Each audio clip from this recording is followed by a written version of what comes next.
গুমগড় high মাদ্রাসার নির্বাচন ছিল, সেখানে আমাদের পার্টির পক্ষ থেকে প্রার্থী যারা অভিভাবক তারা মনোনয়নপত্র জমা দিতে গেছিল। সেখানে পুলিশের সামনে তৃণমূলের দুষ্কৃতীরা কিভাবে নৃশংসভাবে রক্তাক্ত করেছে, আক্রমণ করেছে। আমরা কালকে ওসি বলেছিলেন অভিযোগ করুন, আমরা নির্দিষ্টভাবে নাম দিয়ে অভিযোগ দায়ের করেছি। 24 ঘন্টা কেটে গেছে, এখনো পর্যন্ত কাউকে গ্রেপ্তার করেনি। আসলে পুলিশ পুরোটাই তৃণমূলের দলদাসে পরিণত হয়েছে এবং তৃণমূল এই যে আজকে নেতারা আছে তাদের চামচাগিরি করছে এই পুলিশ, যার ফলে তারা গ্রেপ্তার করছে না। আসলে তৃণমূল ভয় পেয়েছে, আতঙ্কিত হয়েছে। নির্বাচন যেখানে হবে তৃণমূলের সেখানেই শেষের শুরু হবে। তাই এরা জোর জবরদস্তি করে গায়ের জোরে তারা একটা স্কুলেরও পর্যন্ত প্রতিনিধি নির্বাচনে সেখানে মুখোমুখি হতে ভয় পাচ্ছে।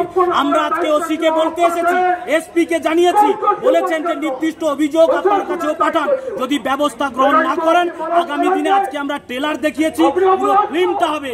এই গেটটা আজকে যা ছিল ভেঙে কমরেডরা ভেতরে ঢুকে যেত, কিন্তু আমরা বামপন্থাতে বিশ্বাস করি। আমরা শৃঙ্খলার পরিচয় দিয়েছি এবং পুলিশকে সময় দিয়েছি।